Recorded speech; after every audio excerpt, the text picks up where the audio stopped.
नमस्कार, one India Hindi में आपका स्वागत है। मई में भारत और चीन सेना के बीच झड़प हुई थी। इसके बाद से ही सीमा पर तनाव जारी है।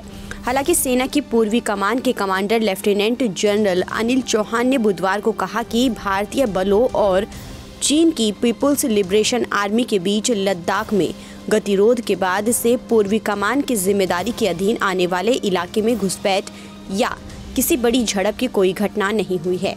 चौहान ने कहा कि गलवान घाटी की घटना के बाद से भारत और चीन के बीच LAC पर सौहार्द और आपसी भरोसा समाप्त हो गया है और चीजों को स्थिर होने में समय लगेगा।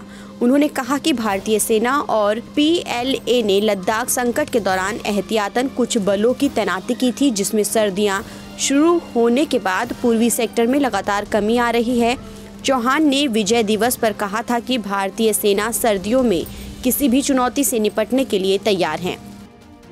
It's a long border between us and China, and friction at one part of the border on Bonhomme cannot be taken as a yardstick to form an opinion for the entire border.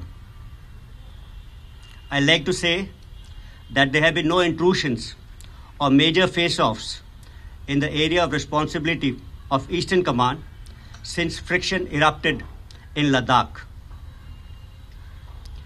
Post the Galwan incident, the Bonhomme and the mutual trust on the line of actual control between us and the PLA evaporated, and it will take time for things to stabilize and rebuild it. The People's Liberation Army and the Indian Army had undertaken some precautionary deployment during the Ladakh crisis, which is now witnessing a gradual de-induction in our sector due to the onset of winters. However, the Indian Army is fully prepared to meet any challenges during the winters. The People's Liberation Army had carried out rapid infrastructure development activities, including development of defenses opposite Sikkim and Kameng in Arunachal Pradesh. We are taking reciprocal actions and prepared to meet emerging challenges. बता दें, विजय दिवस के मौके पर प्रधानमंत्री नरेंद्र मोदी और कई सैन्य अधिकारियों ने नेशनल वॉर मेमोरियल पर पहुंचकर 1971 में हुए भारत पाक युद्ध की 50वीं बरसी पर पहुंचकर श्रद्धांजलि दी। यहां पर PM मोदी ने शहीदों की याद में स्वर्णिम विजय मशाल जलाई।